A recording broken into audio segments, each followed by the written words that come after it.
Hello YouTube community, Coach Luis over here, Coach Taylor. Welcome to another workout, guys. So for today's low training workout, we're going to be using the strap, the stretching strap that you have from your kit.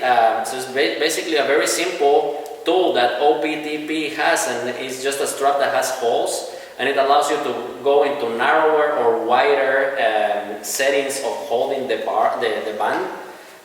So we're going to be using this guy today. We have the performance wedges and the performance block. And today what we want to do with you guys is we want to show you guys how to do a little bit of isometric work, basically utilizing forces from your own body to generate the resistance for you, and trying to highlight proper form when you're about to do certain type of movements, trying to connect the body really well. So today's going to be a little more of a teaching video for you guys.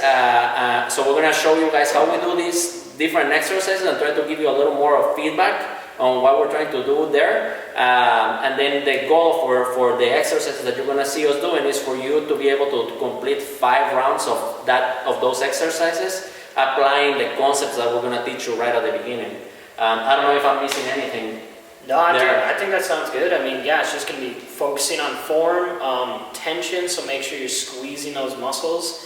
Yeah, I think that you covered it awesome. So. Okay, well, so we're going to dive into a warm-up exercise that we do a lot of hip hinging motions.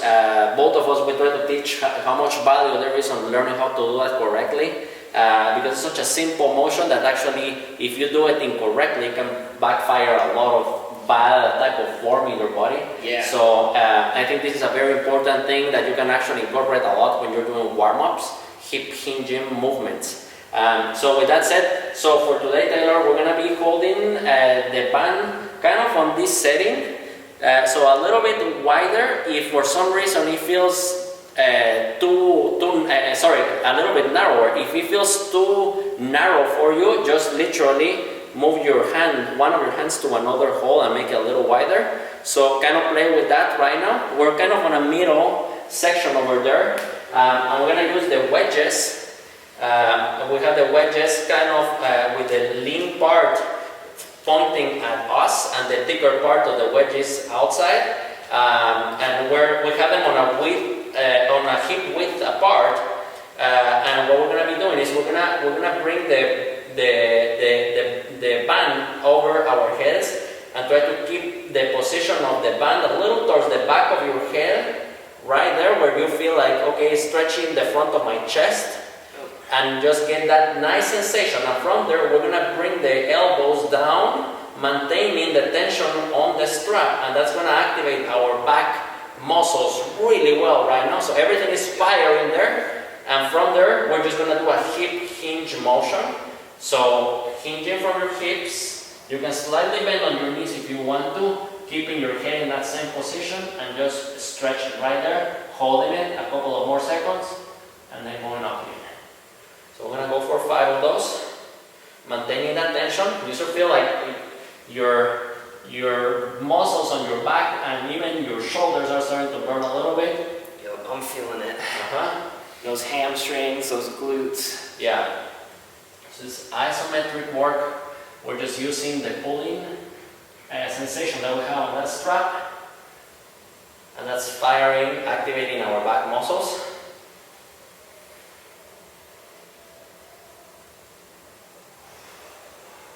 Let's do a couple more.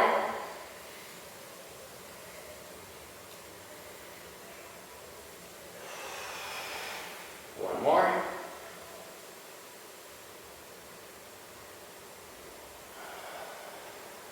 Nice. Oof. Right. How's that back feeling?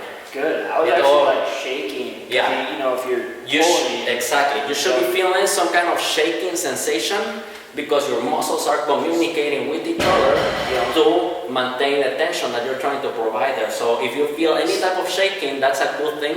Sometimes people think that is a bad thing. Those are your muscles trying to talk to each other. Hey, let's work together here. Let's fire, you know? That's awesome. You want to feel that. Yeah. So we're going to give the strap a little bit of a break right now. And so you see our wedges were in that position. Now we're just gonna flip them over to do the top part of a push-up or a higher plank, where we're gonna be shifting our body a little forward to make it be a little more challenging for us to activate our core, to protect the lower back and maintain your glutes really tight. This is something that you probably do a lot with your calisthenics work, right, Taylor? Yeah, absolutely. Like with the calisthenics, it's super important. Like they call it a hollow body. So you want to not arch your lower back. It's pushing your hips through, your glutes tight, always protecting. Exactly. So what people need to understand is that your glutes are the main source of fire for your core to get engaged. There's a difference, yeah, here to here. And it's just keeping that nice and tight, those glutes and that core working together, along with anything else that, you know, the move needs you to use. So exactly. So it's gonna look very simple, and what you wanna do is you wanna get to that sweet spot where it feels very challenging to be hanging on that position, trying to maintain your glutes and your core super engaged.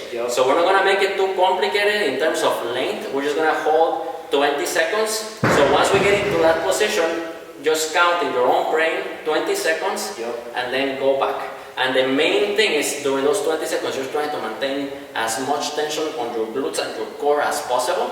So you're gonna be on your wedges here, and all you're gonna do is you're gonna tip forward, as far forward as you can handle yourself there, and you're gonna try to get on those tippy toes very, very well.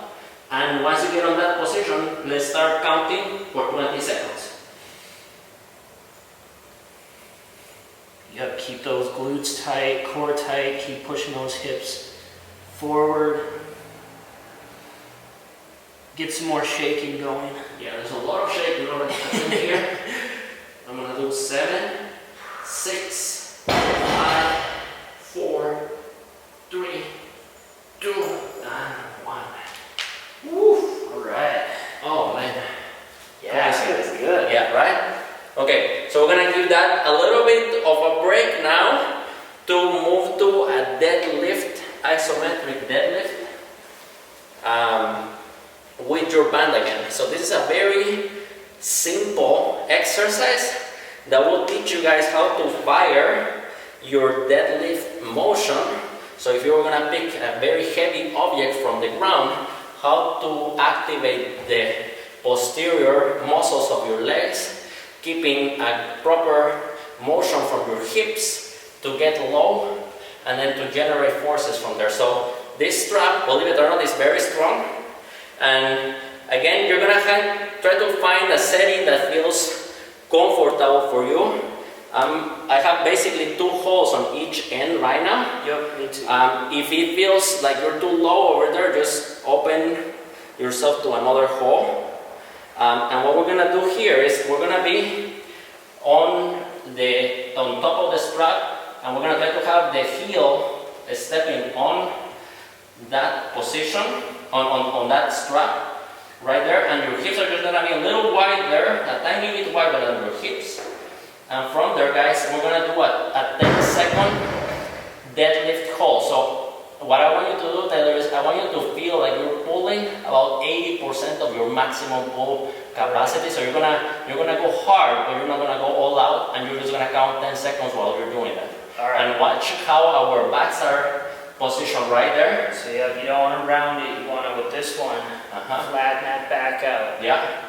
Both of our hands are kind of on a neutral position, so I'm not looking down, I'm not looking up, I'm trying to stay on that neutral position, and slowly start feeling like you're pulling at 80%, and then count 10 seconds. Let's give it a go. Alright.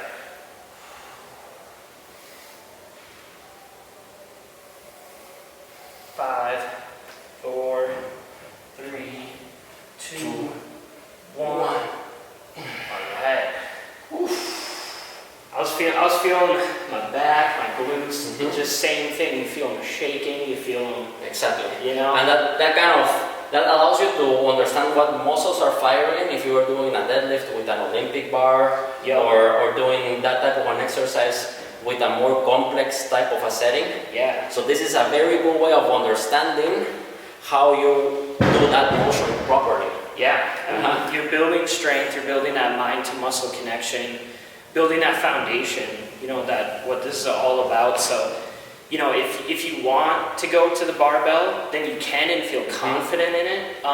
Or even if you have and you just want to you know, iterate your form and go over it. So yeah, so taking steps that are easier at the beginning to develop that foundation really well before you go start playing with heavier weights or making things more complicated, you know? Yep, absolutely. And you were just generating your own force, and that was really hard. There's a lot of shaking right there, so you get to see how all of those muscles are connecting together to generate forces together, not in separate pieces of the body. You're trying to generate tension through your whole body, which is what we try to teach people, how to connect the body really well. Okay, so now we're going to move to a push-up. That's going to be a little bit of a different type of a push-up. So we're going to flip these guys over, and we're going to be using that little bit of an angle that the wedge has to try to push. Instead of pushing down directly on it, we're going to try to push a little bit on an angle on that floor. And what that is doing is going to fire the upper chest muscles a little more, and you're actually using a little more arm, so your triceps are working more. You're maintaining that lower back as flat as possible. You can, that hollow position that Taylor was talking earlier is happening all of the time. And these are very hard push-ups that are going to teach your body how to connect themselves itself really well when you're doing something that is a little more challenging. And the push-up has so many different gears. Yeah. So there's another gear of teaching your body how to push. If for some reason you cannot go low like you did on these ones, travel just a little bit of distance. A quarter of the distance of the push-up. Keeping that form goes a long way, and you will slowly start developing strength there. So let's do 5 of them, slow and control, and feel how good you tense the body when you get to the top, maintaining that feeling of forward pushing on the wedges, not downward pushing on the wedges. All right? Yeah, remember, full body. Even though it's a push-up, it seems like upper body, full body. Yeah. Address those glutes, keep your core super tight, and let's go.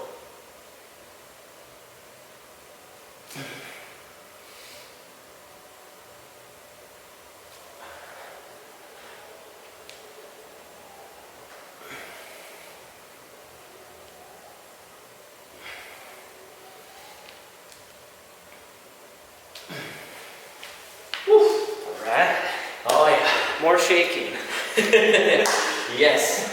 Okay, and now for the last exercise, guys, we're going to use the performance block, and we're going to sit on it and work on doing scissor kicks, maintaining that kind of hollow position, but you're actually sitting on your butt now. But the beauty of the wedge of the block is your glute muscles are not completely flat on the floor.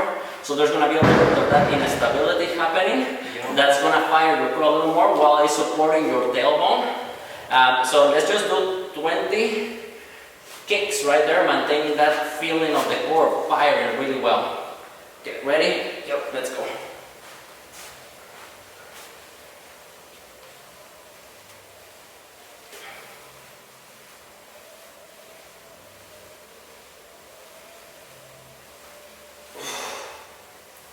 Nice. Yeah, it's just squeezing that core the whole time. Your core's working, but you really want to focus on it too. Yeah. Keep your legs nice and activated, core activated. Just helps out much more.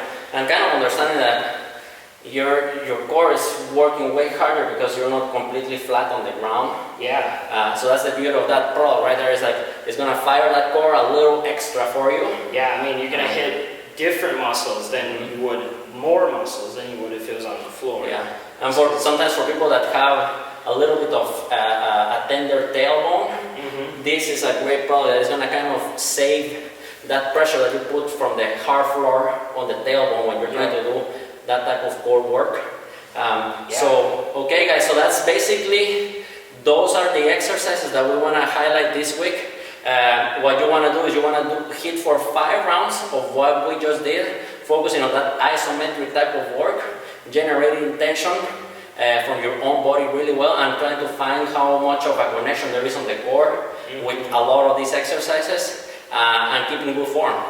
Yeah, absolutely. And it's just very important, again, just focusing on those time, that tension, the muscles working, what's firing, maybe what isn't firing and what should be firing. So just going over it, you know, and trying until you get that feel down. Yeah. And I think moving forward, guys, we're going to try to maybe once a month, we're going to try to have a little more of an informational type of a workout where we can dive into explaining this type of details a little more to you guys. Because we're going to be doing a lot of this kind of on the regular basis. So understanding how to do that really well while providing you with a workout.